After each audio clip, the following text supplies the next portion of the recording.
Good evening. Welcome to the Town of Hollis Planning Board of January 8th, 2025. We'll start off tonight's meeting with a roll call from my right to left. Tom Wachowski. Heather Sullivan. Greg McPherson. Seth Davis. Butch Gannett. All right. Heather, do we have any correspondence from anybody this evening? I think we actually do. No, I'm sorry. We do not have correspondence. I put everything into the place it fits in the agenda. Perfect. Thank you. I'm seeing no CEO, select board, or committees for any reports this evening. So now, next thing on the agenda is to review the minutes of 12/11/24. Those should be the top sheets in everybody's packet.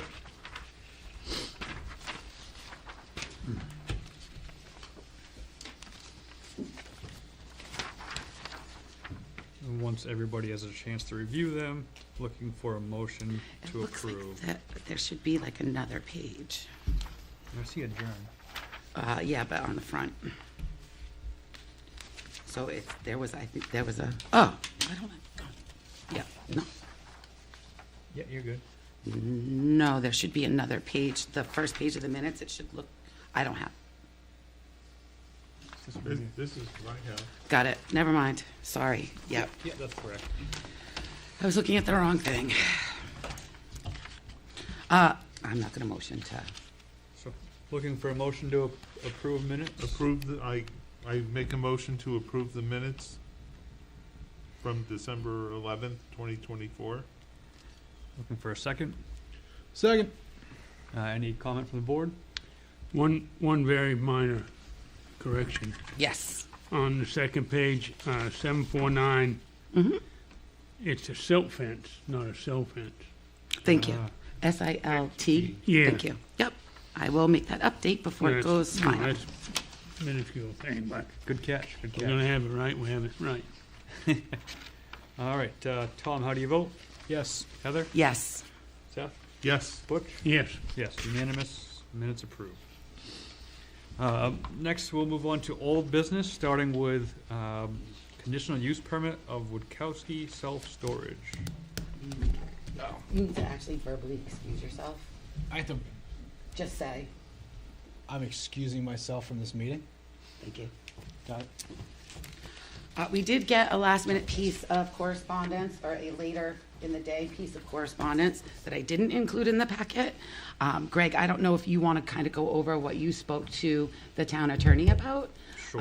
And then we can figure out what we're gonna do. Yeah, so talking to the town attorney today, let me back up one step. So last meeting, Dwayne, our code enforcement officer, brought to our attention that at one point in time, the code enforcement officer at the time made a what she felt was a de minimis change to the HRS conditional use permit to remove or to add repair facility to the conditional use permit, since it is required by the state in any place that has auto sales. And then also that HRS has a recycler's permit, and the question was, does that classify him as a graveyard, automotive graveyard? So talking with a lawyer today, he believes that we should make an official amendment, since the code enforcement officer shouldn't not have the authority to make broad changes of the conditional use permit like that. His recommendation was that we make an official amendment to the HRS conditional use permit that removes the stipulation of no repair facility on site, and that would clean that up, as long as the board is comfortable with that. And his other comment was to make sure that we feel there's no potential stormwater. I don't have that. The automobile, I was thinking of the automobile graveyard one. I skipped one. There's I no don't see the stormwater hazards on the site. And then the second one being the automobile graveyard, he made a recommendation for us to add a conditional use permit that basically says he cannot have two or more vehicles that are unregistered, that are not registered or titled to HRS auto sale. Like, we have a specific I have language, specific language. but that was the gist of the conversation today. Unserviceable, unregistered, yeah. So I do have a thought, not a thought. I agree with his recommendations. I think that makes a lot of good sense to us. I will say that when I was looking over the record from the 2017, the owner did state at that time that he had no intention of offering a repair service. So I think there is something different. The law says you have to have an area to repair cars. And in our ordinances, we have automobile garage, or auto service garage, something like that, which is where you provide that, it doesn't say provide this service to the public, but the owner does not have anyone, he's not advertising or taking customers to do service. If he stated in his 2017, in our 2017 meeting minutes, that any work on the cars that needs to be done to make them ready for resale, he actually sends it out to someone and they come to him ready for resale. It is the fact that the state requires you to have an area to do repairs. And I did look quite a bit at the state law, and there's no requirement that you actually do the repairs, any repairs there. So I just wanted to kind of add that in. So I'm very comfortable with removing from, well, I don't even necessarily know that it has to be removed, except because he's not doing that, so it's not an additional use. But I'll go with the actually strike out that he's not allowed to do that. Yeah, we talked about this for quite some time. I think just for cleaner, when we're not all here in 10, 20 years, that we can just strike that out and there's no confusion in the future. We should vote on that, and then what? And then That's something we vote on. Yeah, and then on the second one, I'm comfortable with adding the no more than 2 unregistered or uninspected. That means we won't speak at all to a license that the town has, well, a license that the town has signed a form that says that he has. It's been understanding that the recycle license that we're talking about is required from the state to repair vehicles for resale, and then the wholesaler that HRS purchases from also requires that license to purchase from them. Is that correct, Tom? Yeah, that's correct. So the recycler license is just so we can buy cars from certain auctions and repair them legally to state standards. In contrast, if you are a private citizen going through a broker to purchase from the same auction that we purchase from, you would, as a private citizen, be able to repair that car legally without obtaining any special license or anything. But because we're a auto dealer, we have to obtain that recycler license to be able to do it legally. So, Can you confirm on the record that you will not be functioning as a recycler or automobile graveyard or junkyard or repair facility? we won't be functioning as an automobile graveyard. We don't take in junk cars where you can come and remove parts for them. We don't sell parts off cars. We don't sell catalytic converters. We don't crush cars, anything like that. It was never intended to be that. It never will be that. I'm not planning to live next to a junkyard. It's not high on my list. So that was very clear. I tried to make it very clear back in 2017 when I originally got the permit to do everything with it. We're not running a like CIA or the junkyards down at Old Orchard Beach. It's not what we intend at all. Perfect. So I guess how does Butch? Are you required to inspect the vehicles? I mean, is a requirement that you have a certified inspection station license? Yep. So we have an inspection station license. Right. I have my inspection license. Right. You have to do that for any vehicle you sell. Has to have a current sticker on it. Correct? That's correct. Yeah. Yeah. Perfect. So I guess you have that Yeah, page, yeah. I mean, I'm happy to, if you want to say it, I'll. So I make a motion you want me to read it. Yeah, if you haven't, sorry. I'll make a I'm motion. getting old. I make a motion to amend the 2017 Conditional use permit. conditional use permit approval and findings of fact to state, to put a condition in that says this facility can have no more than 2 unregistered or uninspected motor vehicles that are not titled to HRS Auto Sales or its successor, may be stored, no more than 2 may be stored on site. And I'll do 2 separate. you want two separate motions? Okay. So I need just. I'll need a second that. Second that. Heather, how do you vote? Yes. Or, I'm sorry, any comment? Oh, sorry. No comment. Heather, how do you vote? Yes. Yes. Butch? Yes. Yes. All right. So moved. I make a motion that we amend the original conditional use approval and findings of fact to remove the statement that says,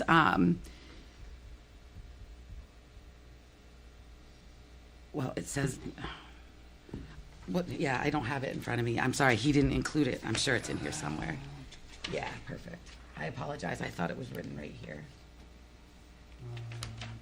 Hold on. So this is what, this was his statement. This is not. This is So you want us to remove it from the record of a minutes? the conditional use permit, performance standards, findings of facts. Okay. So, so as I stated, I make a motion to remove from the conditional use permit findings of facts the statement that the owner said, which is he will not work on that no work on vehicles will be allowed on the site. What do we want to replace it with? Nothing. Okay. Okay. What you said is we're gonna remove the statement that says no mechanical work will be done on the vehicles on site. Mm-hmm. I think it should include the word outside. Okay. In Well, other we're words, removing it. Not his vehicles. Okay. I mean, his vehicles, nobody else's vehicles. Yep. So we're actually just striking it from the record, so it doesn't matter. It won't be there anymore. Okay, The whole thing's getting stricken out. I'll second it. Any further comment? Heather, how do you vote? Yes. Yes. Yes. Yes, so moved. Do you want to do a new approval of? So we had approved his application, subject to the receipt of contract with the waste management, and, which I didn't, I apologize, I don't think I did provide that. But we did receive proof of waste removal contract. I'll send it. That was I'll add it to this For the packet. storage unit facility. Yeah? I think one of your comments last time was you wanted to see the waste removal contract. Yeah. We did receive that. Well, we received an invoice. I think, was that an actual contract? They don't really give you a contract. Yeah. They give you an invoice. And there wasn't and with all this going on, back to the HRS conditional use permit issues, there was an additional contract in that application as well. So there is a contract for the facility that we do have on file. Mm-hmm. So should we re-approve it, subject to these things that we just It was said? approved with conditions, so So do we just kind of change the that? conditions were met. Okay, all right. So that means he is approved. His means, we found his application complete, correct? Or do we vote to? I thought we were voting to, I don't think we have voted to approve it. well, what do the minutes say? No, we haven't because, We had the question about the conditional use permit. right, that he was in compliance with the original. I thought Conditional we, use when permit. we voted last week, we said subject to the so we had said we were gonna amend it, and it was gonna amend a little bit differently. We had talked about that. And we said subject to the attorney approving the amendment and him providing the waste contract, then that's approved. Yeah, right, we voted, consider the application complete, Yep, subject to the finalization of amendment, which we just went over, and receive the trash hauler bill, which we did, so it's complete. No, next steps, planning board will vote on conditional use approval at next got it. meeting. Okay. Sorry. I don't know why I'm so Seventh confused page. tonight. Keep going. Yep. next steps. I'm glad I Okay. take such good notes. Yes. So the next steps that we had written in the minutes for this was Heather Stone was going to draft amendments, which we've done, and we had to revise with the new information. We have voted to amend the conditional use permits, and now we have to vote on approval or, Should we wait until we actually have the amendment rewritten? we've approved. Mm-hmm. It was my understanding, talked to the lawyer, we could do this all in one evening. Mm-hmm. So Yep. I feel comfortable with his guidance that we are good to go. Awesome.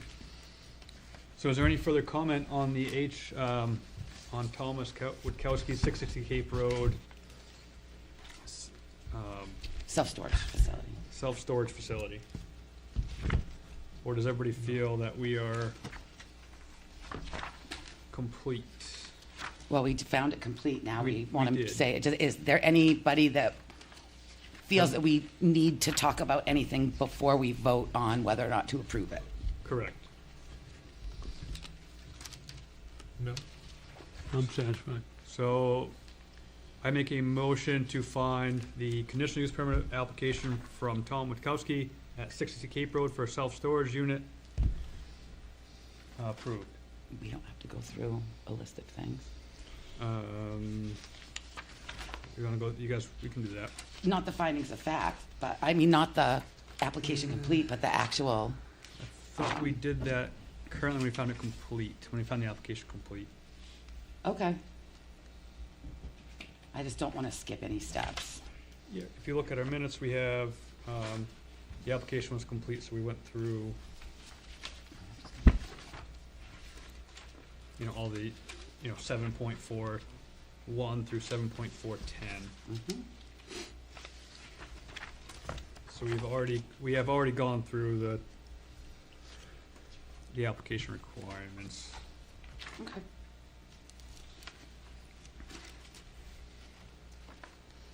Unless I'm missing something,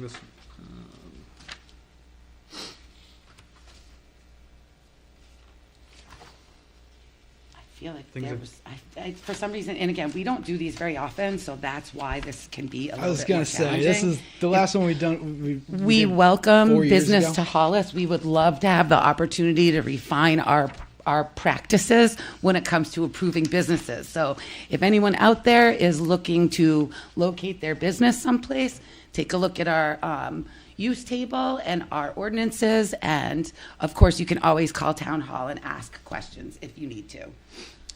and the whole ordinance, our whole zoning ordinance has changed since our last one, so my bookmarks are gone. So no performance standards, right? So like so like 6, the very beginning of 6. We don't have to go through 6.1.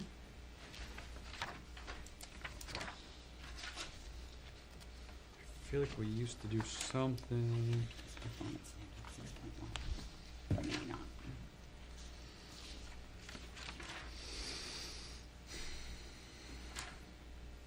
It could be that only occurs in subdivisions. Mm-hmm. Yeah, it could very well be that we only do that in subdivisions. I'm not seeing it in the site plan. I'm not seeing anything for, okay, 7.7.5, standards for approval. I'm gonna read these as, A through O, and we'll vote at the end for all of them. So I make a motion that we find the HRS, sorry, it's not HRS, Tom Witkowski self-storage facility at 6 Cape Road, approved with the following standards. A, all performance standards in this ordinance applicable for the proposed use will be met. This use is consistent with a comprehensive plan. Public resources identified in the comprehensive plan or related study include aquifer, shoreline areas, wildlife areas, and access thereto are protected. The use will not adverse impact or spawning grounds, fish, aquatic life, bird, or other wildlife habitat. The use will conserve shore cover and visual as well as actual access to water bodies. Access to the site from existing and proposed roads is safe and adequate. The proposed use will not aggravate or cause undue traffic congestion. Sufficient parking and traffic circulation on the site of the development will avoid conflicts with adjoining properties and streets. The site design is in conformance with all flood hazard protection regulations, and any proposed construction, excavation, or fill will not affect a water body's ability to store flood water. Adequate provision for the disposal of all wastewater and solid waste has been made. All sanitary and solid waste are treated in a manner approved by qualified professionals, together with agreement necessary for the transportation, disposal, and storage of hazardous materials. Adequate provisions for the transportation, storage, and disposal of any hazardous materials has been made. A stormwater drainage system capable of handling a 25-year storm without adverse impact on adjacent properties has been designed. Adequate provisions to control soil erosion and sedimentation have been made. Building locations or engineering measures ensure that wetlands and water bodies will not be adversely affected by erosion, runoff, or pollutants. There's adequate water supply to meet the demands of the proposed use. The development provides for appropriate buffering of adjacent uses where there is a transition from one type of use to another, and for the screening of mechanical equipment, loading, service, and storage areas and parking lots. Buffering must be designed to provide a year-round visual screen to reflect the characters of the area. The use will not deplete or degrade adjacent water bodies or supplies. The use will not adversely burden existing municipal infrastructure. And lastly, adequate provisions for the fire protection have been supplied for the intended use. So I think that usually we go through and we like describe each one, but we already did that in the original, so this is for another use. So our answer to every single one of those questions could be already, Addressed in the original conditional use permits. yeah, if we wanted to, or we can just go through and actually say yes, no, yes, no. I mean, it would be all, like, they're all gonna be yes, but it's up to you how you wanna do it. I'm comfortable with the blanket statement of the development covered in previous meetings and by the previous conditional use permits. I Unless there's any- agree. Okay, Mm-hmm. Looking for a second. second, Any further discussion? Heather, how do you vote? yes. Yes. Yes. Yes, so moved. With that, we will get you a findings of facts for your safe storage building or facility. Fantastic. I appreciate you guys. Well done. That was a very long-winded statement. Does your throat hurt? I could use a drink. Oh, you want some Diet Coke? You'll have to sip all night. I have one in the truck. Okay, do you need a break? Maybe a little bit. All right, old business, continuing. Affordable housing draft from select board. The attorney for the town drafted the next part of our packet. It starts at the very top. There is an OB2 on the top right. That stands for Old Business 2. And it also starts with Article XX, which is highlighted. Instead of, so I didn't work with the attorney on this. He sent it over. I just put it in the packet. But so this is amending the current zoning ordinance.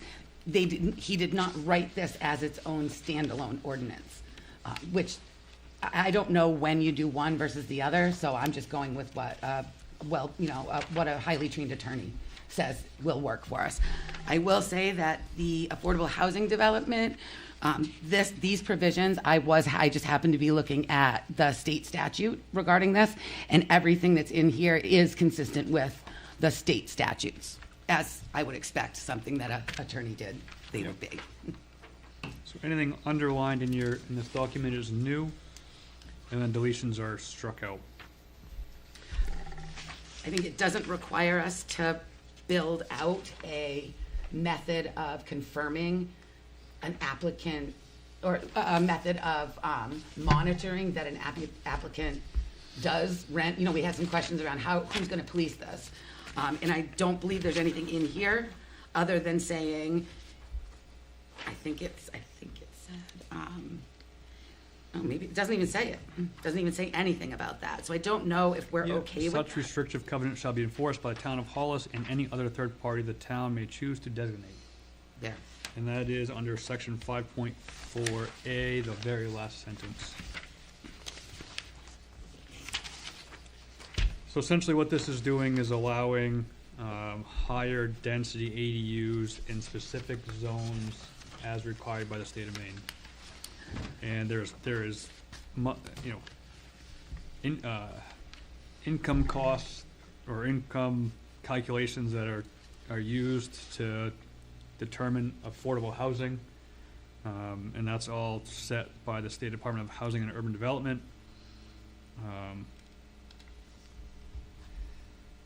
We've gone over most of this. This just kind of cleaned up all of our questions from before.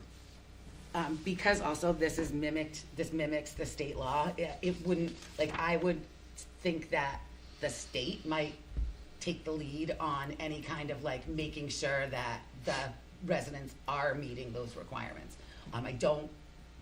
Hollis wouldn't be the only regulatory body that would care about this. So I felt a little bit better when I realized that, oh, the state will probably lead any kind of like investigation, or they may have their own, reporting requirements. I don't know. I didn't look into the rules that dictate how the state does it. I just looked at the statute that says this is what you have to do. Yeah, I looked into this pretty intensively as well, and this, like Heather said, this pretty much mimics the state's wordage. The only other addition or amendment in this is 6.16, off-street parking load requirements. Affordable housing developments shall provide 2 parking spaces for every 3 dwelling units, where typically 2 spaces per dwelling unit, and ADUs are not required to provide additional parking spaces, so affordable housing will have a little bit different parking requirements.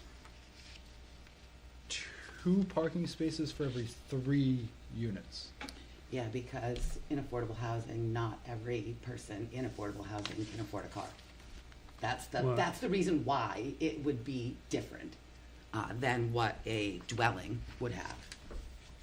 And I don't believe, Did But- we ask for that? But they could put houses. It doesn't have to be apartments. It could be houses. Mhm. So if it's in an affordable zone, okay. I mean, yeah, if it's in, well, the thing is you've got to, I mean, who would buy, so if it's houses, who would buy a house without a driveway? So. Right. No, of course. So if the developer wanted to build houses without driveways, good Right. luck. Right. like where that would come into play is a multifamily. Mm-hmm. For sure. So you had a 3-unit, you only need 6 parking spaces. I do not recall seeing that in the state statute. But I wasn't looking, well, and this is in the parking. So, I mean, we could consider striking it and just going with the standard, So 2 spots per unit. 2 spots per unit. What that means is if anyone did come in front of us and had a good-sized unit, a good-sized affordable housing development they wanted to approve, there would have to be a lot more of a parking lot. And I don't know if we would consider a huge park, I mean, it would be double the size of what it would have to be with this language if that would somehow cause us some other problem. We don't want to see huge expanses of asphalt. I don't have that problem, so so I could go either way on this. Well, are you gonna tell somebody that's gonna live there, your 2 neighbors have got a car, so you can't have a vehicle? I mean- I think this is maybe lean towards city developments where you have taxi buses and things like that. Yep. We don't have that out here. Yep. I think it should be at least 1 parking space per unit, minimum. Oh, why don't we just do that? That was my, Butch, we're on the same page. Okay. I mean, it just doesn't make sense then. That's You know, awesome. you're out here in the country, there's no transportation. Yeah, I think minimum 1 per unit would serve the same purpose, but, Yep, I like it. so we will change 6.167 as written from how we have it to 2 spaces per dwelling unit. Accessory dwelling units are not required to provide additional parking spaces. Affordable housing development shall provide 1 parking space for every 1 dwelling unit. A minimum of 1. I don't want to say 1 otherwise, because, This is a schedule of minimum off-street parking requirements. So the title Okay. of 6.167 Yep. is a minimum. yep, So affordable housing development shall provide 1 parking space per dwelling unit. okay.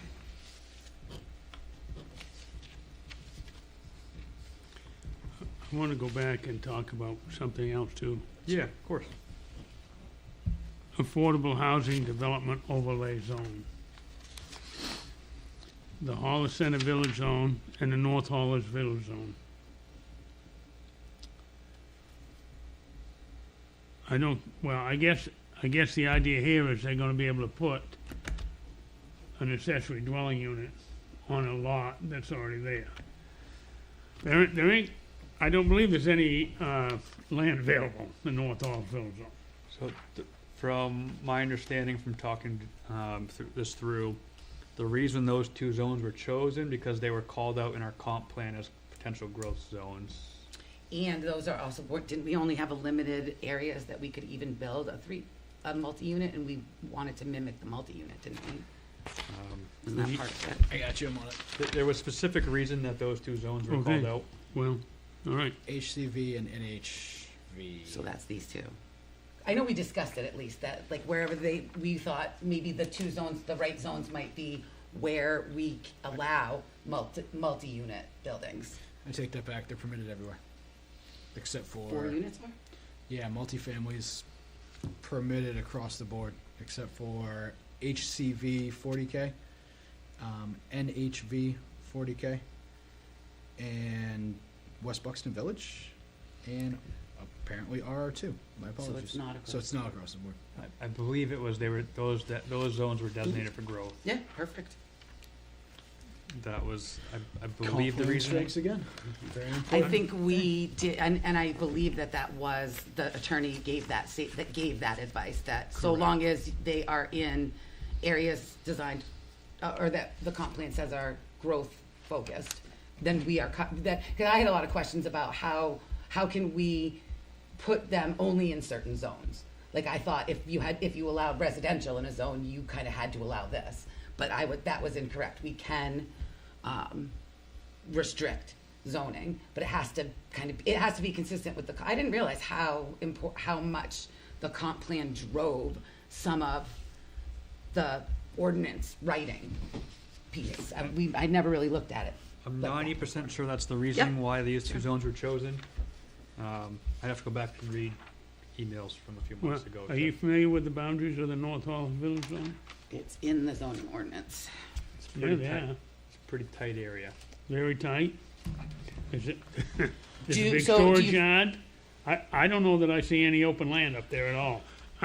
Is, I That's think what we're they told us just, to do. we're maybe approving something that, We were required by the state of Maine to have something. you know, so let me ask you this, do you feel that there is another zone that it might be appropriate for us? Because we can always do it in more zones, we just can't do it in less than these two.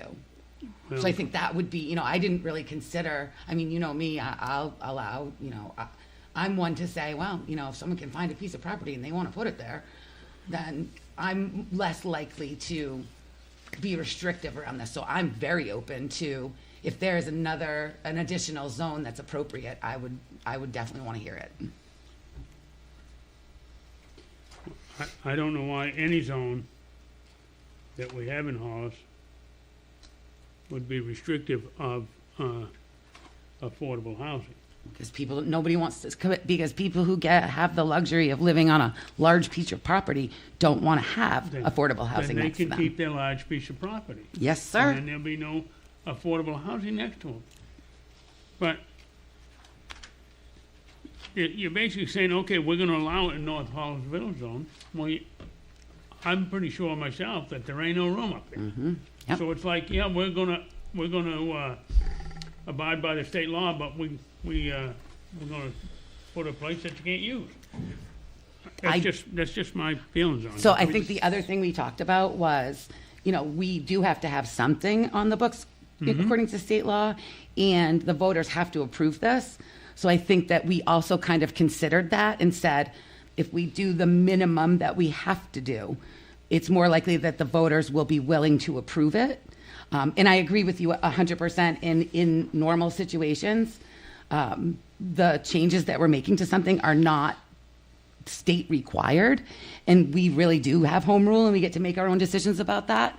And I would never want to put into an ordinance something that couldn't actually be available to people. So I'm 100, like you're talking to the person that looks for this kind of stuff in ordinances.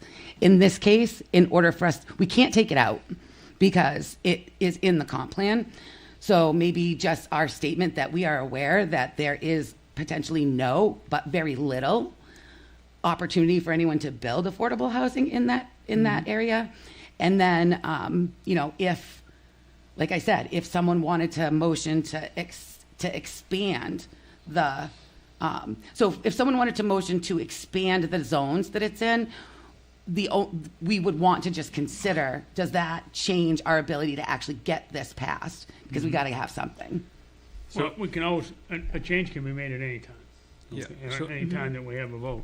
So if you read 5.8.1, the purpose of the Affordable Housing Overlay Zone is to permit the development of affordable housing developments in the identified growth areas of the town. So I think if you look at the, if they want to change the comp plan and identify Well, other areas of the growth, right. we can then And address that's it. something that's ongoing right now, is comp plan committee. So if there's other areas that are designated for growth, then we can readdress it. But it's my opinion that we should move forward as written With the one parking with the change. one I was change. just making an observation, that's all. Yeah, I really appreciate that you bring that up, Butch. I very much appreciate that you bring that up. Thank you.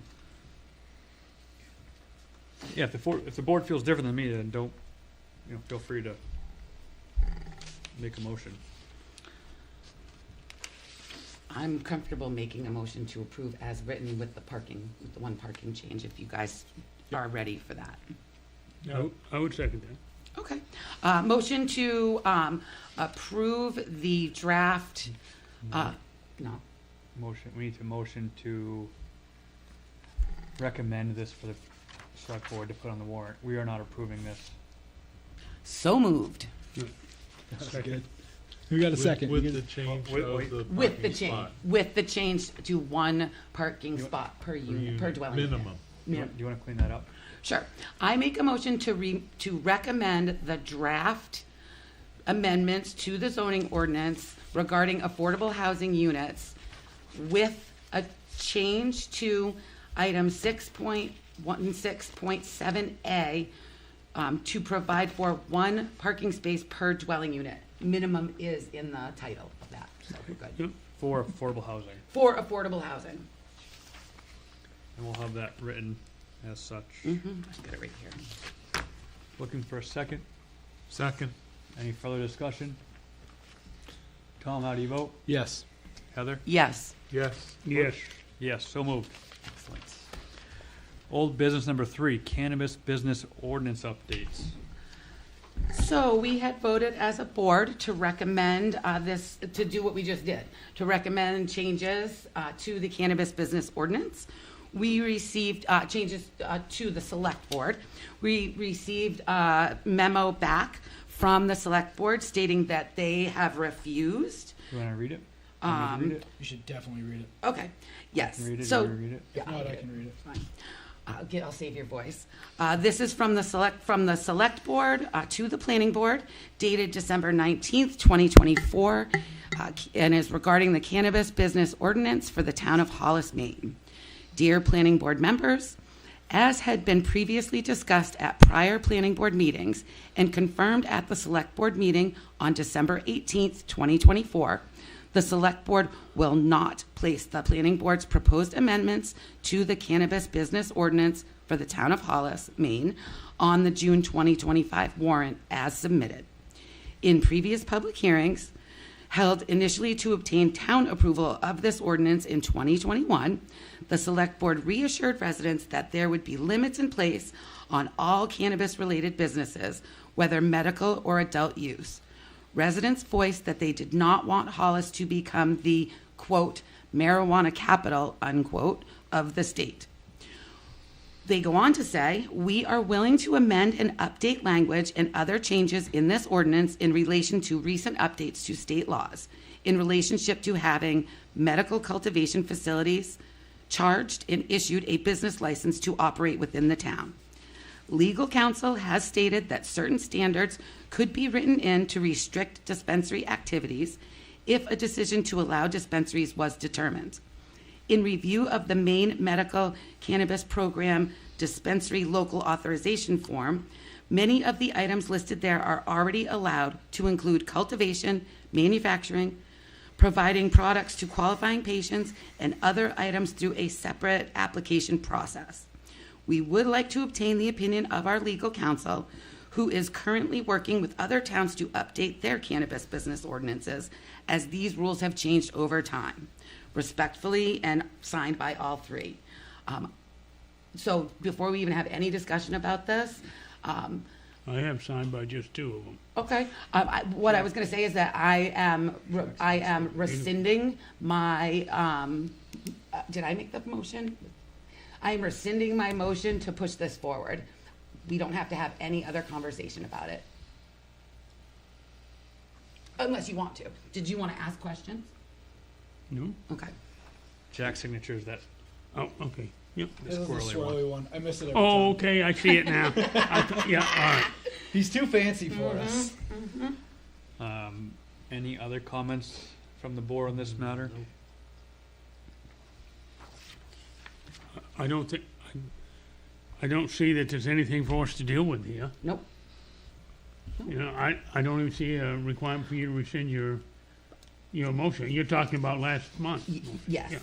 I think that, you know. It's just a letter of information to us. Yeah, any of the changes that were proposed in those ordinances, I'm not gonna put in front of the voters changes that are just really like Scrivener's errors. And if we're not, you know, that, the goal of that was to get rid of those caps, and if that's a non-starter, then I'm not gonna put something in front of the voters just for the sake of filling in the warrant, you making the warrant bigger, so we'll pull it back, or I'm comfortable pulling it back. You don't have to do anything. Yep.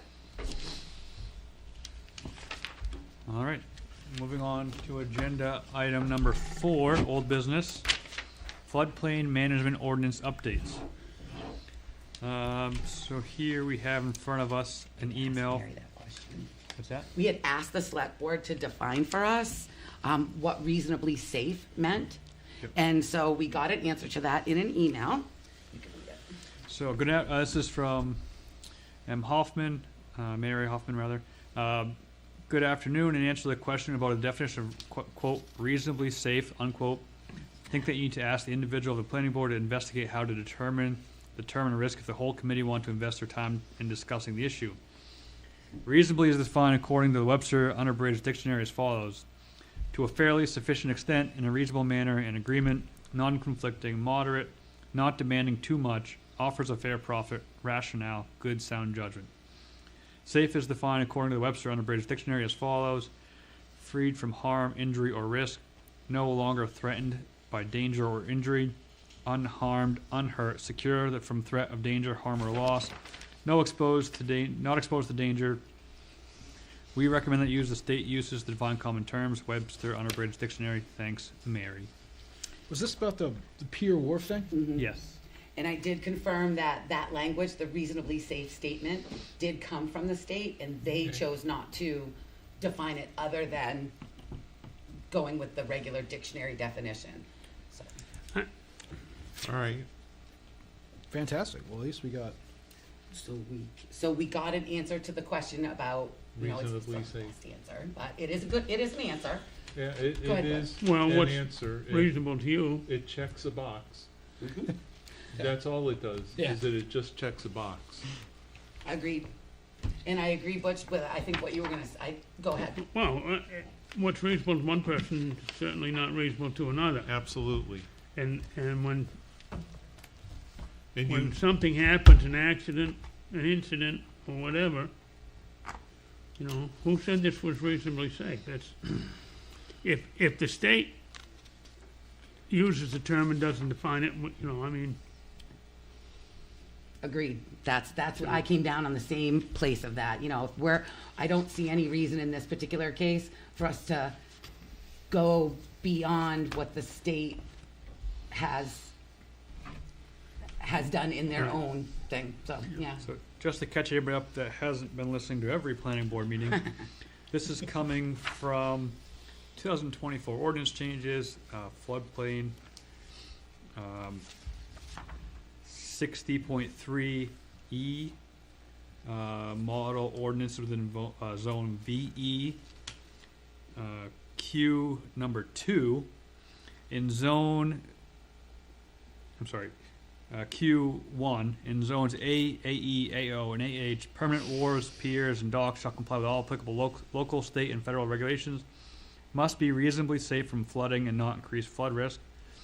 Or 2, in zone VE, permanent wharves, piers, or docks shall have a qualified professional A qualified professional develop or review the structural design and specifications must be reasonably safe from flooding and not increase flood risk. So that's where this, I guess it's in here multiple times, but that's the origin of this conversation. Yeah, and the qualified professional was another discussion we had too. That's exactly what that might mean. So they actually changed it from a defined term So, or from a defined job title to a qualified professional. and at the last page of this says, to add a definition for qualified professional means that an individual either licensed by the state of Maine or qualified in another manner to perform the specified work in accordance with all applicable design standards and codes, and whose qualifications indicate that the work as designed and as performed will not increase flood risk to public safety. If the qualified professional is not licensed by the state of Maine, the local permitting authority shall request that the qualified professional identify their qualifications in writing. So, they have addressed what a qualified professional is to some degree.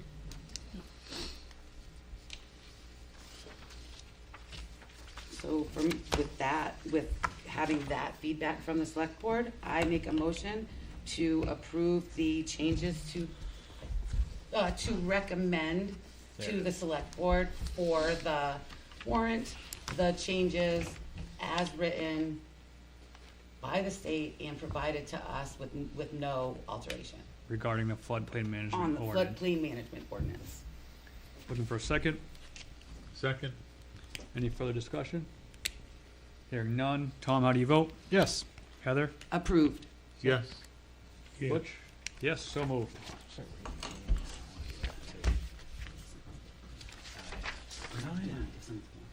That's right. Next, old business, subdivision regulation updates. So this one I put in old business because we have talked about it a little bit before. I am not holding us to considering it old business. And I think that, a robust discussion about it, which I know, Butch, you've done some work on this. We may want to just move it to the end of the new business section because I think for at least at a minimum, the first two items, possibly all three of the new business, won't take us very long. And I would love to get those done before we dig into the subdivision ordinance versus getting lost in subdivision and then having to kind of pull ourselves back to finish up new business. I don't know if I need to motion for that, but Well, you probably do if you're gonna go off your agenda. Yeah. okay, I make a motion that we move subdivision regulation update from old business to the end of the new business section of this agenda. Second. Any discussion? Hearing none. Tom, how do you vote? Yes. Heather? Yes. Seth? Yes. Butch? Yeah, So moved. Moving on, new business. Robert's Rule of Order policy. So we received an email from the select board. They have, are moving forward to have Robert's Rule of Order as the official, method of conduct in all town meetings. So I've requested a version, I requested what version they were adopting, and I believe it is the newest version 20, and they will be providing me with a, the reading materials as necessary for that. So moving forward after today's meeting, we will be, making sure we're following the Robert's Rules of Order. Are you gonna review Robert's Rules of Order and figure out what, if Um, anything, we have to change? Gonna have to. Okay, I can help. Yeah. I don't know. I mean, I've seen Robert's Rules of Order as like an entire book. It is an entire book. Okay. Can one get a copy of can one look at that on the internet for free? No, if you'd like one, we can request the select board for a copy if you'd like one. I need a copy for each member of the planning board. If they want us to adhere to it, then they should supply a copy for each member of the planning board at their cost. Do we have to motion to request that? I requested one for myself, and it was and it was agreed upon. There is a copy in the town hall. Obviously, we don't all have time to go in and read an extensive book in the town hall every day. So I think that's a reasonable request to ask the select board, or Bennett, please. Absolutely. We also talked about getting reference cards. They do have reference booklets, so that's an easier reference during meetings on how to properly make motions and decisions. The book has a lot to do with Parliament, like other countries, and so it's not just American rules. It's a worldwide thing. So I think a lot of the material in the actual book may not apply to Okay. our types of meetings. So that's why I think a reference for everybody would be great. Then I think that the select board needs to rewrite this and specify the pamphlet and not the book. Well, I think the pamphlet actually is referred to the book. So the pamphlet is part of the book. Okay, Yeah. so then have them supply us each a copy Yeah. of the book. Yep, Yeah. good with Oh. that. I don't need, I'm good with the pamphlet. Personally, I don't need I don't care about Parliament, I care about Hollis, so. What do we, if it's stuff that may or may not be applicable, is that Right. stuff that we pick that's applicable, or stuff that the select board's gonna pick that may or may not be applicable, or is it? It's just regular meeting procedures. It's very specific as to what types of meetings and how they're proceeded.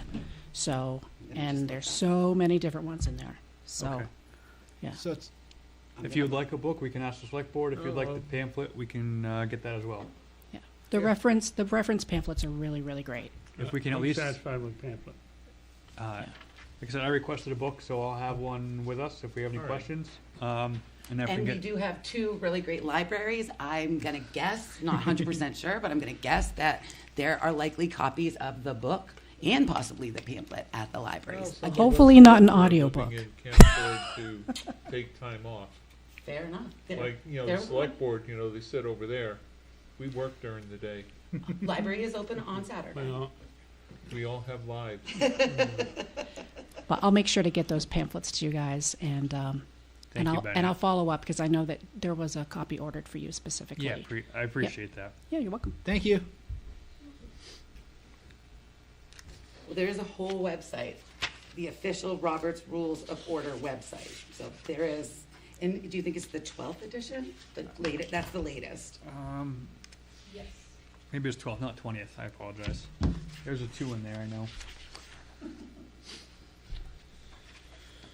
Exciting. So Bennett, you'll pass that request on. Thank you. Thank you.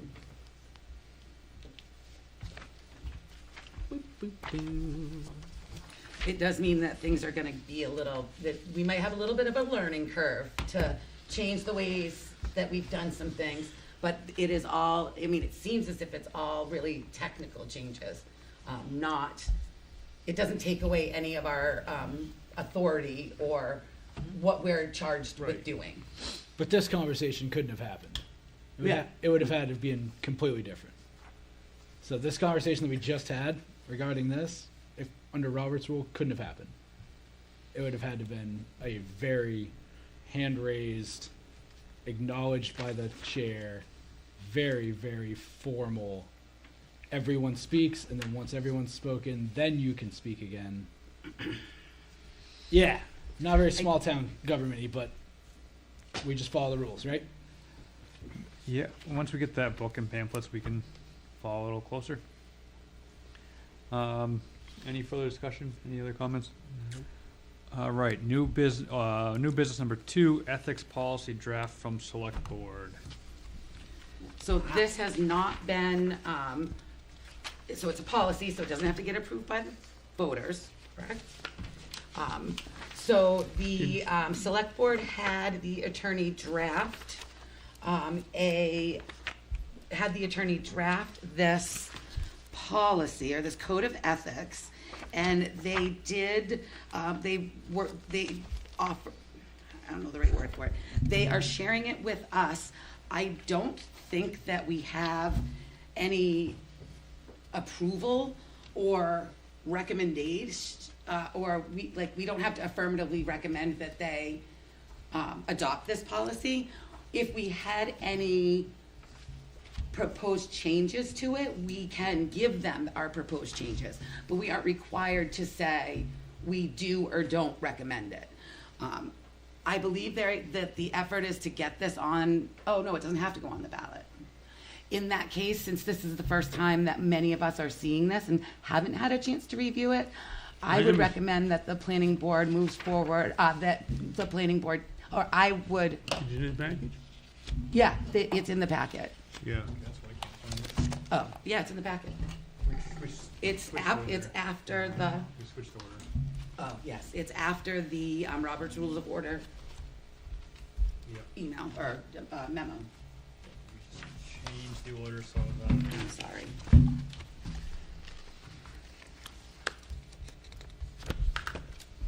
This is a great packet for this evening, by the way. Thank you. Thank you for all involved. Putting the packets together is kind of one of my favorite things lately. Like, I don't know what it is, but I really just enjoy the process of making sure that we have everything we need, and that, you know, I'm still working very hard on getting things faster out, you know, out to everybody and out to Bennett a little bit faster. So that's a work in progress. I'm trying really hard. Don't think that I'm not. And I really enjoy knowing that everything's in an orderly fashion and easy for my fellow board members and everyone else to get through it. It's much nicer than the 10 emails right before the meeting starts that some people saw and some people didn't see. This feels a little bit more professional. So I guess, does anybody have any first comments on this code of ethics? I do. One comment that I have is in here, and I am not 100% sure exactly where it is. I'll have to go back, but it does define us, the select board. Oh, it's right here. Executive boards. There is other language in our ordinance that uses different terms for members of these boards. I don't know if this was done on purpose to be different, or if perhaps there's a way to utilize the same terminology. And then I think there was also a thing or a piece, I don't know if it's a defined term. Oh, town official. So a town official, that's what it was. It's a town official in this policy is defined as any individual who is a member of an executive board. I do not believe that that definition is consistent with that definition in other or in actual ordinances. So I believe a town official in our town ordinances, not our planning board ordinances, a town official is only select board members and anyone that they choose to make a town official. So if they've said code enforcement is a town official, or Bennett is a town official, then they can give that moniker to someone. And here, it doesn't seem as though, so what it seems like is they could say that, hey, do you mind if I use you as the example, Bennett? They could say, we're making Bennett an official so that she can sign things on our behalf. Let's just say. Bennett would be a town official with quite a bit of authority, but she would not be subject to this. She would not be subject to the pieces of the ethics policy that are the strictest that apply to town officials. So one comment I would have is align language with how the rest of the zoning or how the rest of Hollis ordinances are written.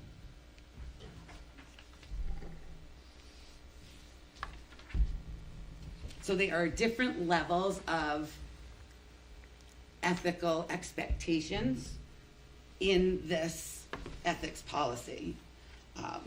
That is, in my, this is an opinion, in my eyes, it is appropriate for there to be different levels. I do believe that a select board member, someone who has quite a bit of power and authority over the town, should be held to a higher ethical standard. In in particular, in this policy, the higher standard is really around formally reporting every year any potential conflicts that you might have. And you also have to provide a bit of what I would consider to be personal, fairly personal information. I don't even know if it's really personal. Some information about what you have financial interest in, and it also it limits your ability to be on. Here's a good example. This ethics policy in general limits, so there's a question to me. I am a board member of the Hollis Center Public Library. As a planning board, we've never had to vote on anything related to the Hollis Center Public Library. I would recuse myself if they were coming in front of us for any reason, because it is a conflict. Mm-hmm. According to this policy, I would no longer be able to be a member of the board of the Hollis Center Public Library, because board members, so if you're an executive board member of the town, you can't be on the board of an entity that, I'm not going to say that the library reports to, but the town funds the library in a very significant way. We have to get town approval every year. We have to get voter approval for the town to give us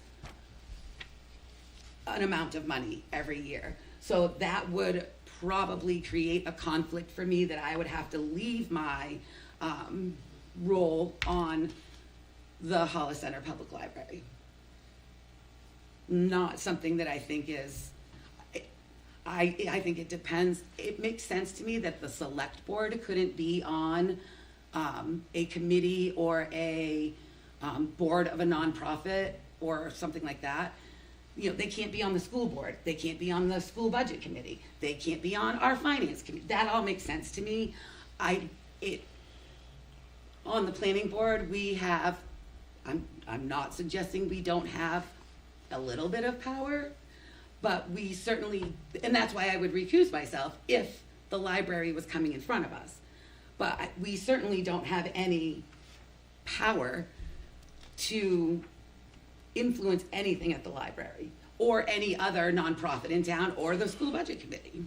So that is a little troublesome to me, that the appeals board and the planning board are included in the policy as I can't remember what the word was, as an executive board, because I don't feel that we are, appointed.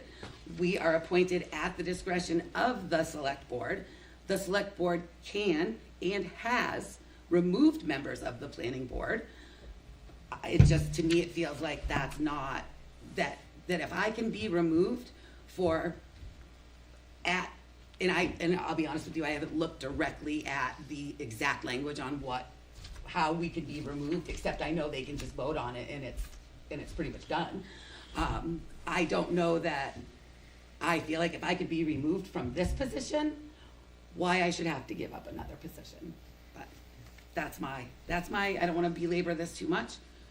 I do think that we have a number of members that aren't here, and they might want to have some input on any recommendations that we as a board might want to put out. And so that would mean we wouldn't move this forward tonight, and give ourselves the 2 weeks to, but the select board does not have to wait for our recommendations either. They have the authority to go ahead and approve this as written, whether we comment on it or not. The solicitation of future employment is pretty aggressive. Mm-hmm. What is it? Solicitation of Future employment. I'm gonna wait. An individual who served as a town official shall not, within 1 year after termination of the service, assist any business or person other than the town in any matter that is pending before the executive board of which they were a member. That's a pretty broad. I wish the U.S. government would do that. That'd be fantastic, huh? Yeah, it kind of would. Yeah. So if Poland Springs, let's just say, none of us could go to work for Poland Springs for 1 year. and use our expertise that we've gained through being on this board to come in front of this board as a representative So I- of Poland Spring. So I guess The board that we Roger, so for example, Roger works for a consulting company that works for Poland Springs. That would be a conflict according to this. So I don't know if, it doesn't say you can't go to work for them. It says you can't solicit employment. Is that correct? So they would Any have to- individual who has served as a town official shall not, within 1 year of termination of their service, assist any business or person Thank other you. than the town in any matter that's pending before the executive board of which they were a member. Cannot assist. assist if you, if, so that would mean Roger could not even say, well, in my experience, when I was on the board, this is how the process works, that he would not be allowed to do that. Either as a paid consultant or as just a person that you run into in the grocery store. What about That's current employment? That's a question. What do you mean? Current employment. So if your current employer, Oh. Ooh. So, then, guy, you're getting kicked off the board. okay, it's fine. Well, No, it's not. I haven't this had is time all- to, I haven't had time to read this. Yeah. I just soon see a table to a later meeting. We don't have a vote anyway. So, but for us to table it, it does mean, there is a chance that the select board goes ahead and just approves it without any comment from us at all. So that's the risk. But I am comfortable taking on that risk, because they have that right. Even if we spent a month making comments, they don't have to take any of them. But if they do not move forward and actually, does the select board have to vote for a policy to become effective?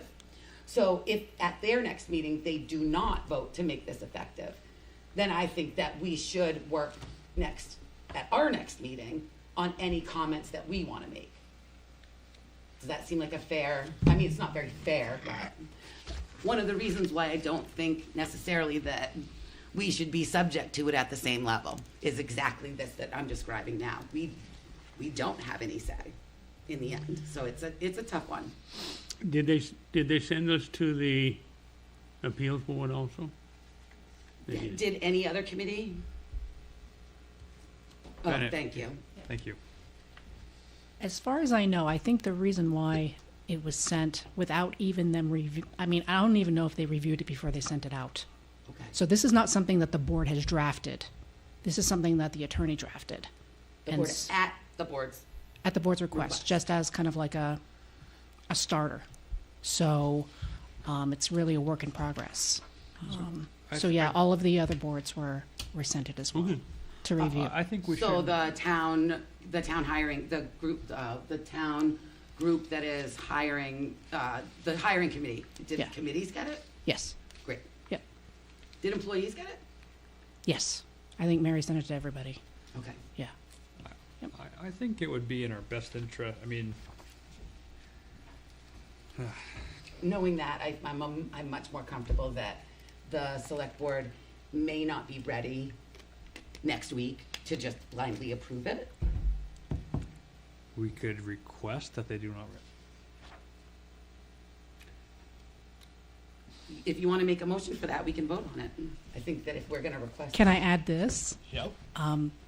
It hasn't been asked to be put on the next agenda, and the agenda is pretty set. So I would say that they're not going to approve it at the next meeting. I make a motion that we request the select board to not approve this policy change until they have received our notes of comment. Second. Any comment? Tom, how do you vote? Yes. Heather? Yes. yes. Yes. Yes. So the planning board will make an official recommendation to the select board to not move forward with a code of ethics policy until they receive our official notes of, what did I say? Comment. Notes and comments. Yeah. And we'll take, with that, we'll take a quick 5-minute recess. I'll get some water as well.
And we're back from a quick recess.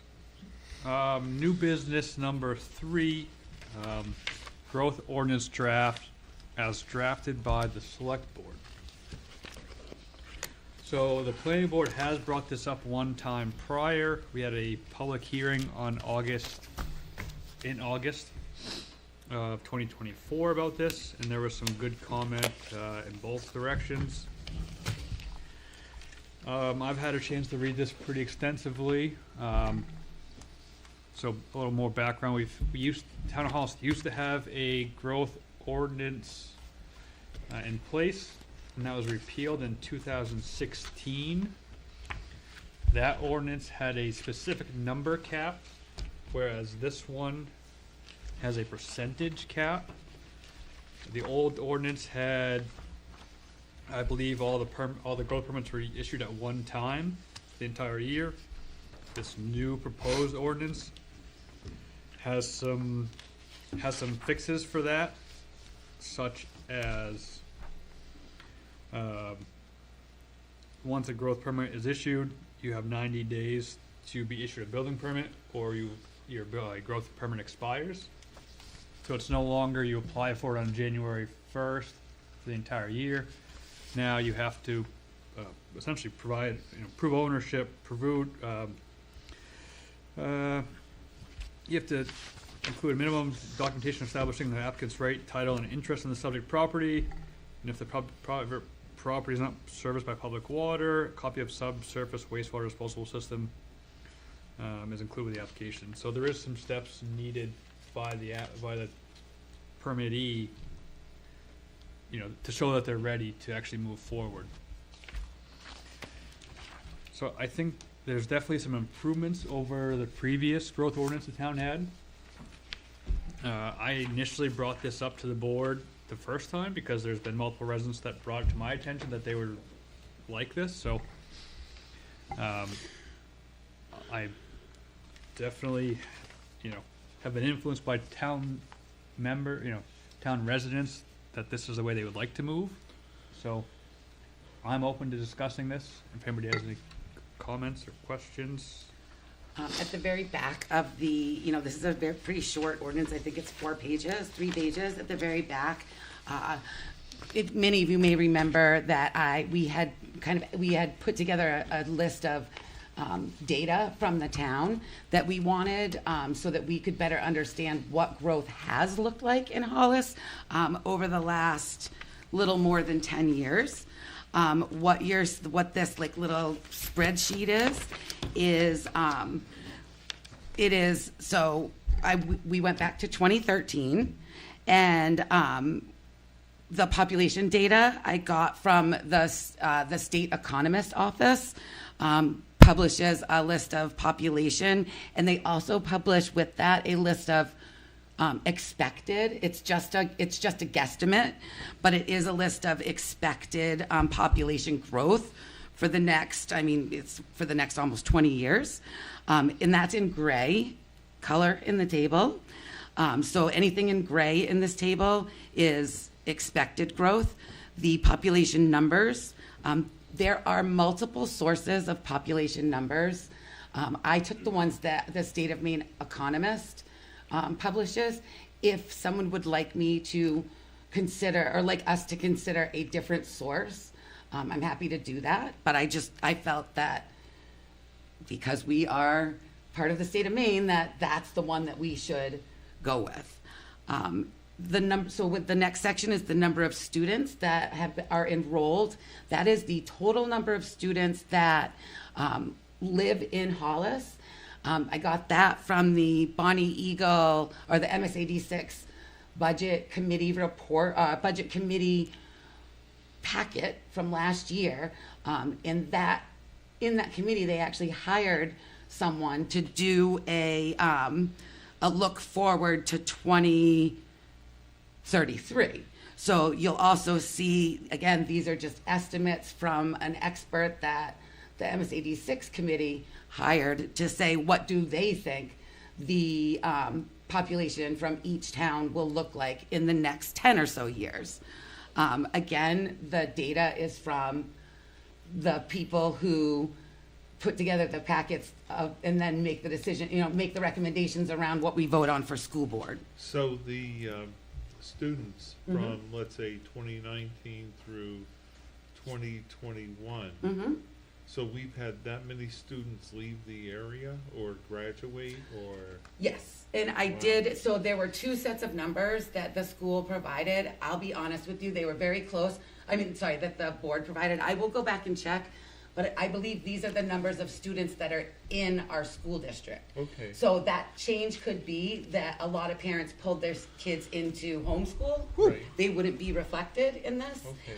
Or it could be that they are going to a different school district. Okay. Which does happen. It's not very common, but it does happen. I do This not. is a good chart. Thank you. These are the kinds of things I enjoy doing.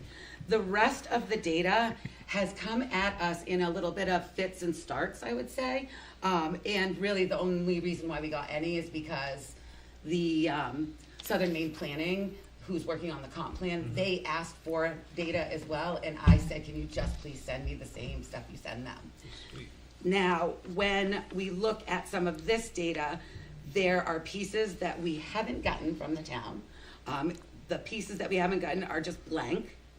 But I did want to make sure that everyone was aware that, so to me, when we're talking about this growth ordinance in particular, the key fields that we want to look at are new home buildings, right? Because that's going to tell us, so the data, the numbers that were given to us, they specifically said that the town has no data for these 3 years. I think, 15, 16, and 17. And then if you look at this growth ordinance that was drafted by the attorney, it says in there the percentage, so every 3 years, someone, I assume it's the town, not planning board, has to go through and calculate the last 3 years of new home units, not including ADUs. So, 10 years. so that's 10 years? Oh, but we have to do it every 3 years. But you go back 10 years. It'll be over the past 10 years, recalculated every 3 years.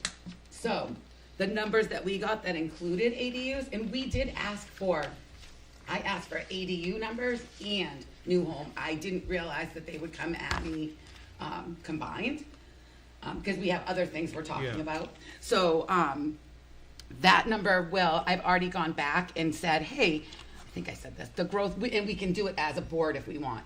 The growth ordinance says we're supposed to calculate this based on new home building permits, not including ADUs. And we couldn't even tell you what we would be recommending if this were to go in place tomorrow. We would not be able to tell you from this information how many building permits could be issued. So I would like to get that information back from them, and I'm hoping we will. So those are my only thoughts on the numbers. Well, under the new home building permit, it used to be reported in the town report. I looked at Every every annual report, and it's not in there. Oh. It stopped going in there. I only found, and I apologize. I didn't look at every annual report. I looked at the 2023, the 2014, 15, 16, 17. Okay, so you looked at one that's no data, so. Yep. And then I looked at a closer one too, just to see if did it go away and come back? It seems to have gone away and not come back.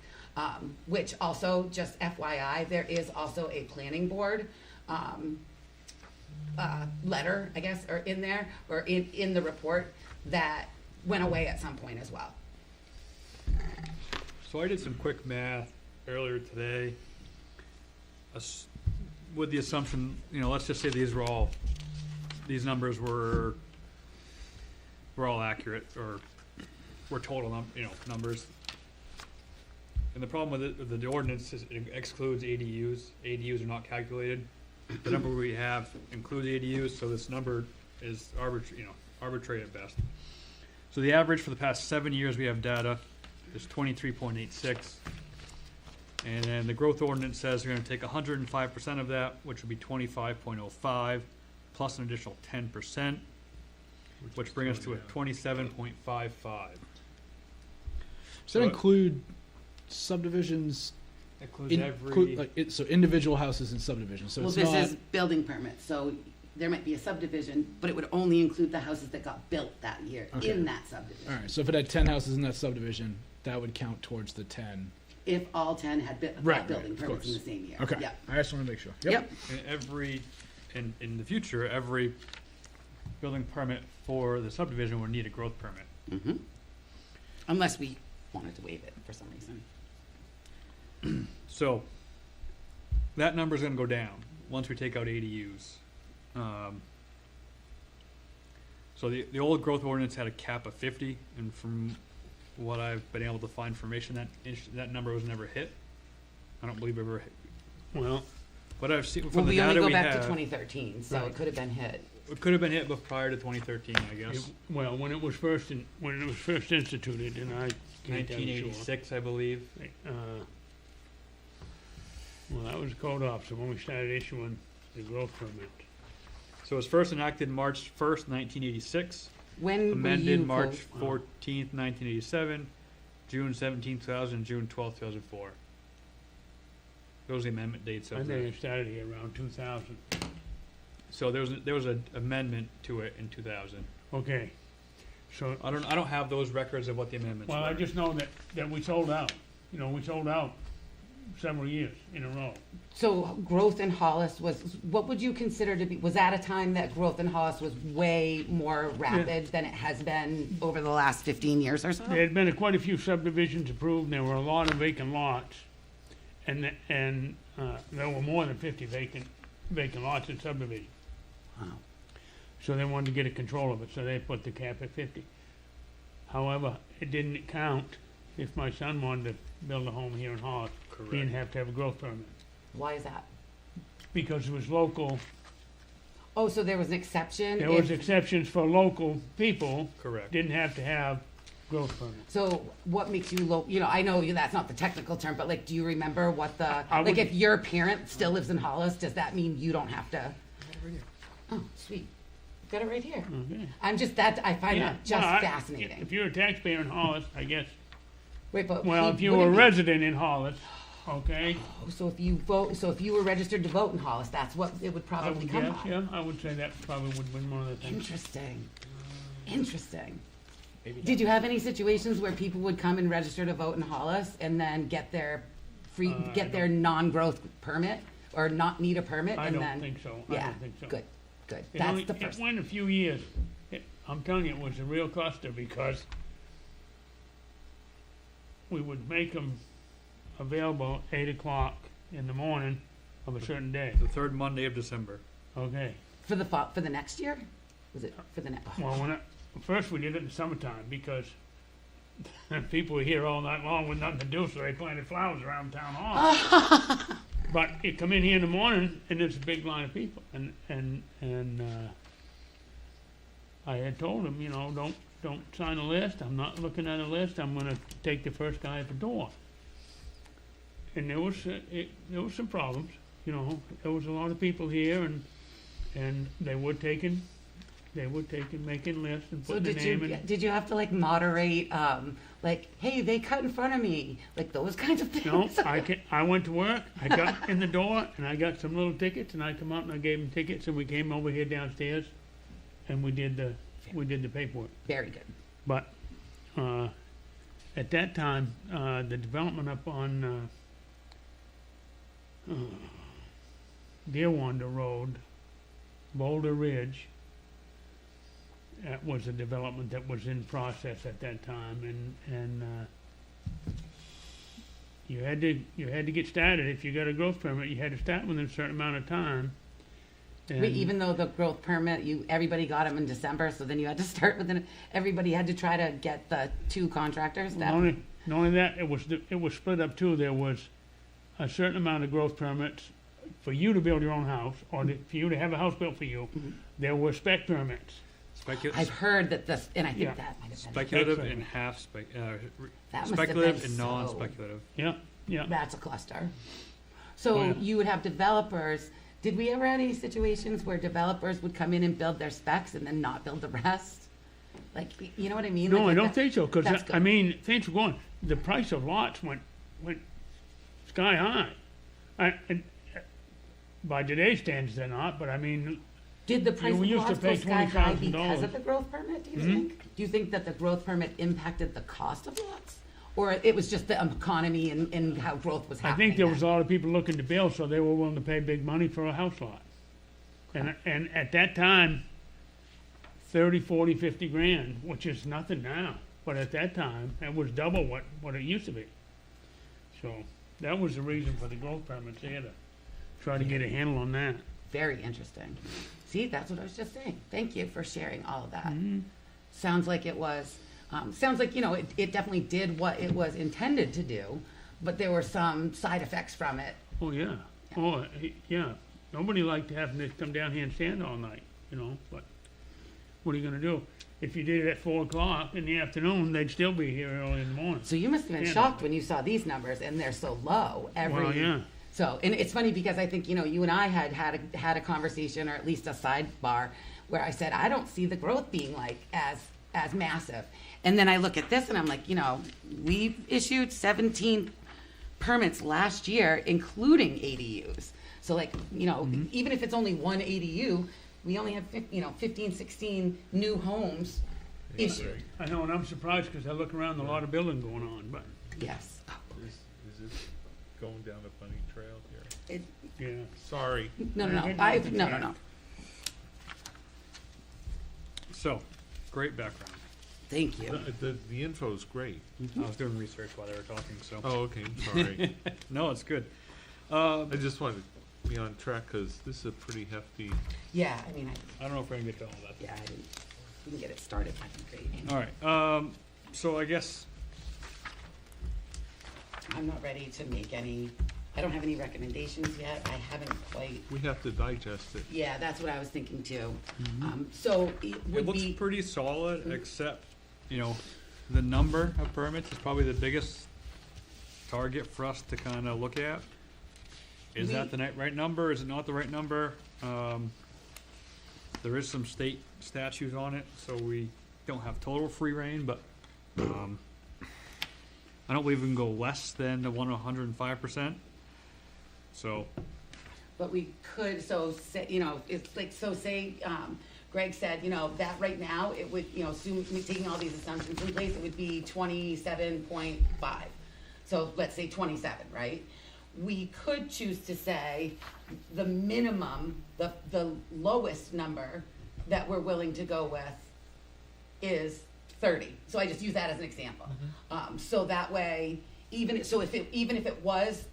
the calculation came out at 27.55, the least number that we could limit it to would be 30, unless if we wanted to put something in there that said no less than, subject to no lower than 30, it would be the greater of 30 or this calculation. Which is something that I may propose that, because I do think, to me, 27 does seem a little low. And there, yes, there are fluctuations across the years, but, so if you do a 3-year calculation, and your 3 years that you're looking at are 18, 19, and 20, that number is a lot different than if your 3 years are, it's 10 years. oh, sorry, okay. So it is getting a sorry. much broader. You're right, yeah, sorry, because we're doing it every 3 years, I keep focusing on that. You are getting a better idea of the trend for the past decade. Yep. And I'm hoping that they find the data, some data from those years in the teens that we don't have, because we're gonna need it in order for this ordinance if this ordinance did get on the warrant and got passed, we're gonna need that data. We aren't gonna need it. The data needs to be there in order to do the calculations for the next couple of years anyway, for at least the first time and the second time. So a couple notes for you guys to consider while we're looking at this over the next 2 weeks is, it doesn't address rounding. Obviously, if we calculate some numbers, are we rounding up, rounding down? Seems like a minute thing, but it's one Yeah. permit, one way or the other. Question comes up, yeah. Do we want to add a minimum? Is the calculation how we want it? So this also matches what the state statute is for, they call it something different, they don't call it a growth ordinance, they call it, some other word. But it is the statute around what towns can do, what the growth permit has to look like. So the 105%, and I think even the 10% are word for word from the state law. It doesn't mean we can't, we can always say, we want it to be 120%. You're always allowed to make it better. Well, You're not allowed to make it more restrictive. we Does can that- make does that- any rule against the state. We would just be. No, you can. I'm saying we can make. We could go things that are against that would be illegal in the state's eyes, technically.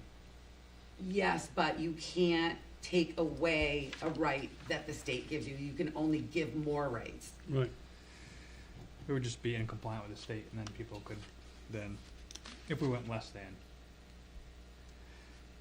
Does that include ADUs, the numbers, or this Which is one? just building permits? So ADUs are excluded from the growth Okay, permits. all right.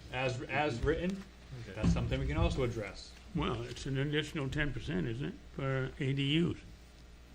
No, so growth permits are explicitly excluded in how this is written. So you- ADUs are explicitly. You would not need a growth permit for an ADU. Or to repair something.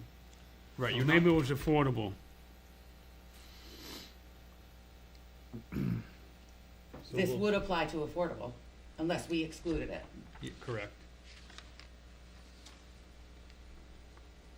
Yeah, that's affordable. So just a couple things, so exemptions, accessory dwelling units, and repair, replacement, reconstruction, or alteration of any buildings or structures existing as of date of adoption, provided the number of dwelling units does not increase. Those are my couple of notes of things to think about.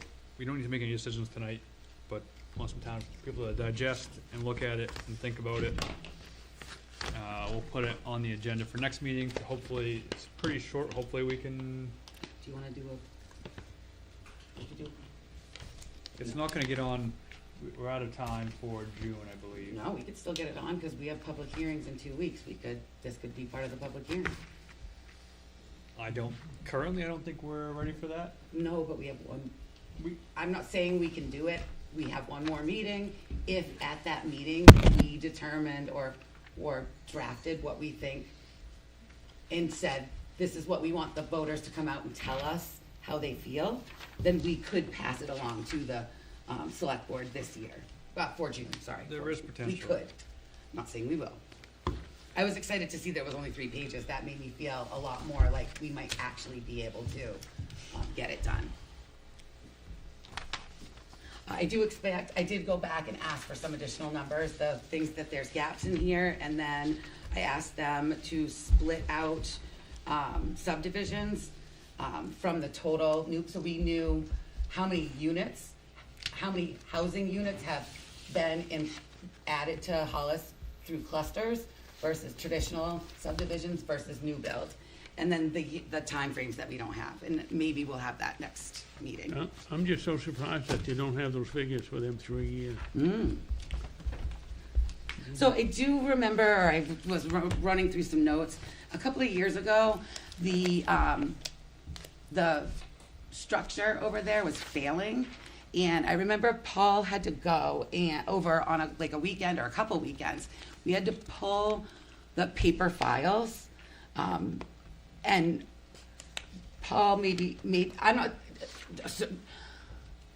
it is likely that the stuff that we do have was the stuff that Paul actually went through and said, this is keep, this is you don't have to keep.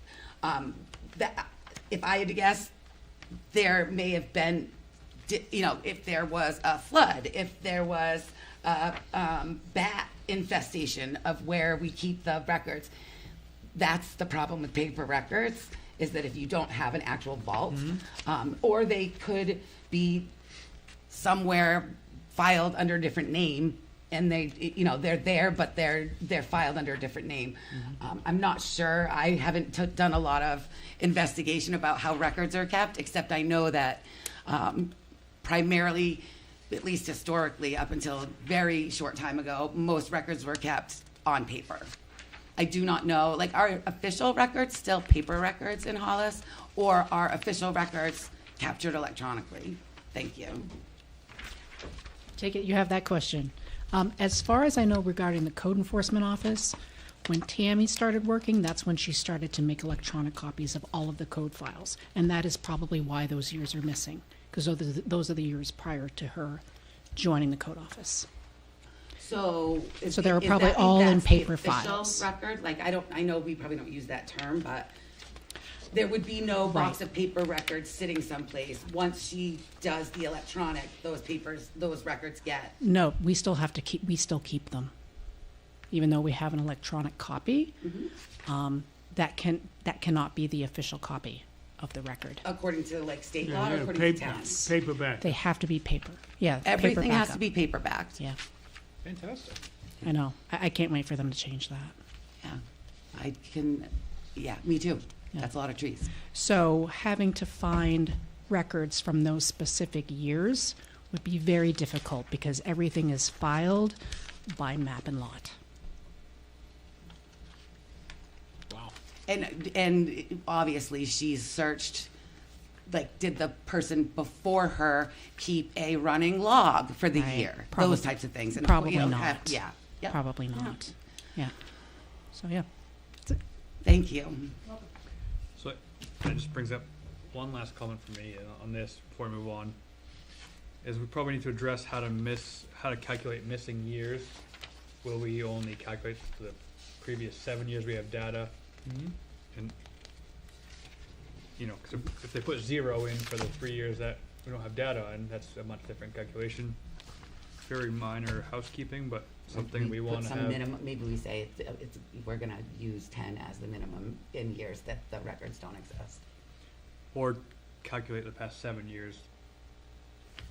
I mean, yeah, or And that. come up with an average, a rolling average. Anyway, we can, I'm taking some notes, we can address that when we go over this further next meeting, when we have some time to digest it. All right, moving on. New business, item number 4, Town of Hollis subdivision regulations. So, I believe this came from the town attorney again, Yes. as a draft for the changes to. No, this came from Southern Maine Planning, and it came from Southern Maine Planning originally in March of 2024. And we said, we're dealing with some zoning ordinance things, and we will work on this when we can.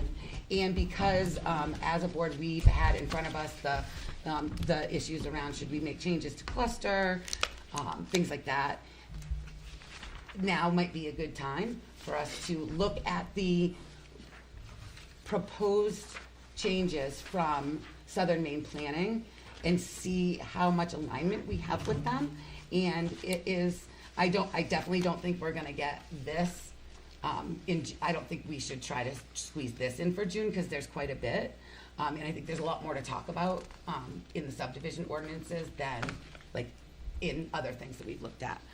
But Butch was kind enough. Butch has done a nice comparison. I am so curious to see how many things I found that you also found were different Oh, between. it's a test. So Butch, why don't you share with us what you've learned? Well, I'm a little picky. Please be.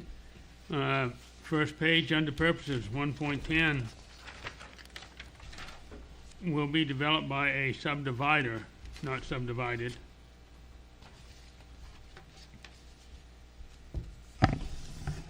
And what I'll do is after these comments, I'll actually insert, if it's a change like that, I'll put it in here. But if it's something that we're discussing, I'm not gonna put anything in until we but if it's just a change to, because there's probably a lot of things like that, but I'm guessing. And you'll see I try to highlight things that I know will change if the numbering changes, so that after we finalize, I can go back and find all the places that a number is referenced to make sure that that's up to date too. So they won't be right now, but if you see one that's not highlighted, just point it out and I'll circle it and highlight it. And if we can underline additions and. That's how they are. Perfect. That's why I did the comparison. What Southern Maine Planning gave to us was a version that didn't have the changes underlined. It's called track changes, or it's also called redlined. So they gave us a version that wasn't redlined.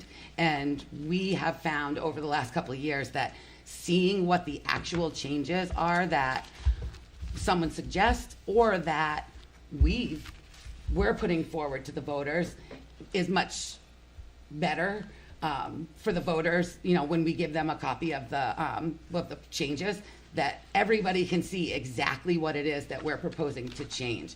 Now, if it's a error like that, like it's supposed to be subdivider, I won't mark that as a change, like, because that's just fixing It's the something. housekeeping stuff. Yep, but so housekeeping stuff, I won't, otherwise we just see red through this, Yeah. well, Yep.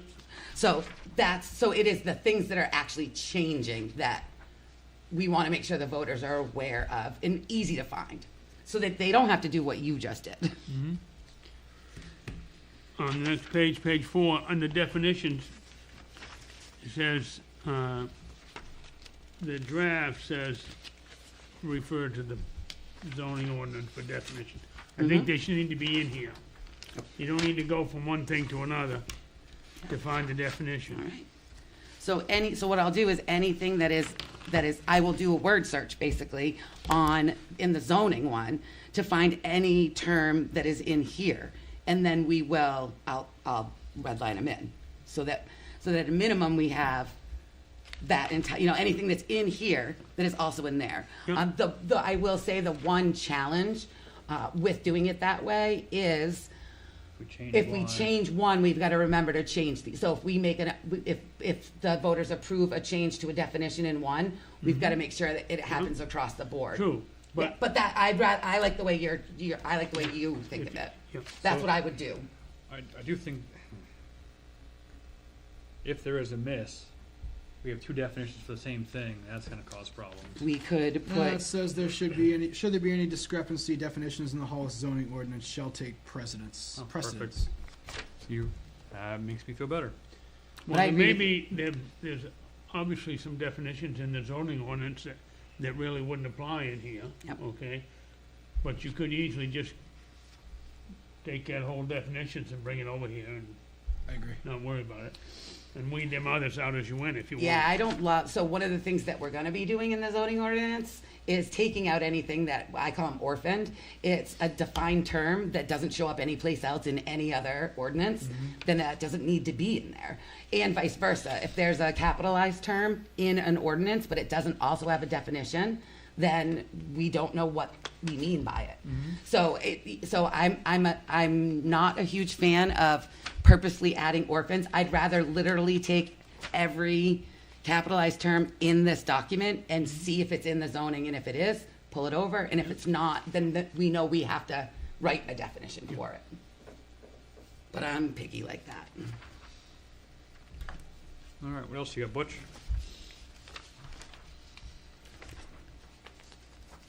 So I do think that we need to look at, we want to make sure that the, in section 4, 4.7.1 and 2, I believe that we follow, do we have this in our zoning ordinance too? Not for subdivisions. Do you think it's the same? Because we did change the zoning ordinance. Should I compare these to the ones that are now in the zoning ordinance? Probably wouldn't hurt. Okay. Don't expect them to be the same, but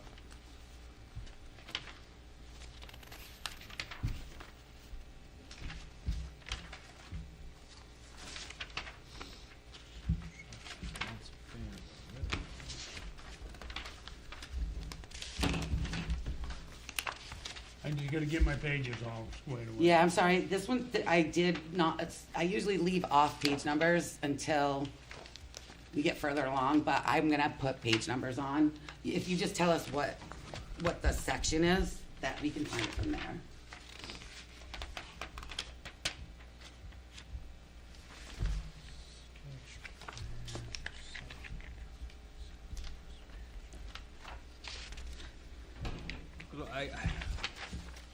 So I guess maybe at this time, it might be best use of our time to wait until we have the underlined strike through. Well, this is underlined strike through. Oh, it is? Yep. Yeah. There aren't any until, I mean, Oh. there should be. was the whole reason why I provided it. I haven't seen any. So the version that I printed, no. Well, that's a waste of 73 pages. Guess I'll take that. You killed a tree. With Yes. that, Sorry, guys. I honestly, the version, if you look at it on my computer, you see them immediately. I did not realize. that's why I was wondering if there was Yeah. no changes. No, I apologize. That's definitely on me. Okay, so we're gonna push this to the next meeting then, Yeah. as it's 8:50. Yeah, sorry. I apologize again. That's, Okay, maybe I thought I was going crazy. no, that's, you know what? It's funny because I'm pretty sure I know what happened. Perfect. So everybody good with that? Yep. So we turn- Motion, oh, well, No. let's talk about Yeah, this. Next meeting, public comment. Anybody on Zoom? Hearing none. Plan for next meeting. 22nd, I believe. Mhm. Our next planning board meeting is, you just give me a date, Tom. January 22nd. January 22nd. 7 PM. So we have, Do you want me to make the changes to, like, the affordable housing draft and bring them back? Or can I just pass them along to the select board with our ask? I'm comfortably making the changes as, Did we approve, we did vote? and- Yeah, okay. so first thing will be Robert's rule. Under old business. It'll be new business. new as- business, It'll be new okay. business as in the next meeting. Okay. I'm sorry, old business as next meeting. Right. Hopefully we can have, I think we'll have stuff by then. Perfect. Hearing, yes. We'll do a quick overview of that. Hopefully it's a quick overview.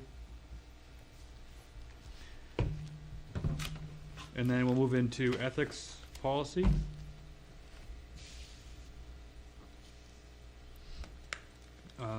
Growth ordinance.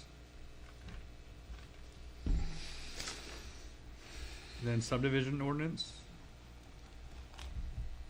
I can also send that, the one with the red lines, I can send that by email to the board, to everyone on the board in Okay. advance. I can do it, tomorrow. That'd be helpful. Yep. And then, potential workshop at the end for definitions, use table, and performance standards. I doubt we'll have time, but Yes. we'll put it on the docket for a potential workshop if we have time after subdivision. and we'll- And We'll carry that through every agenda until we get to it. I will say that we've got to figure out if workshopping that or just doing it as part of the meeting, because a select board member did say to me, I think it was in an email, that our workshops are supposed to be recorded, which is. Which we do.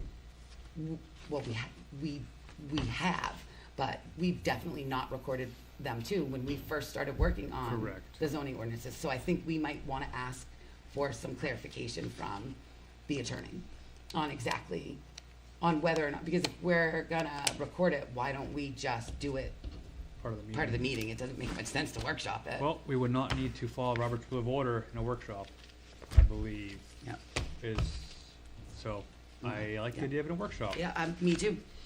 Then I would argue we would do subdivision in a workshop too, and probably growth ordinance. We'll be productive. I like this. Yeah, no, I think you're right. 100%. So we can't, so if we move growth ordinance to a workshop, we can't then vote on it to move it to the warrant if we so see.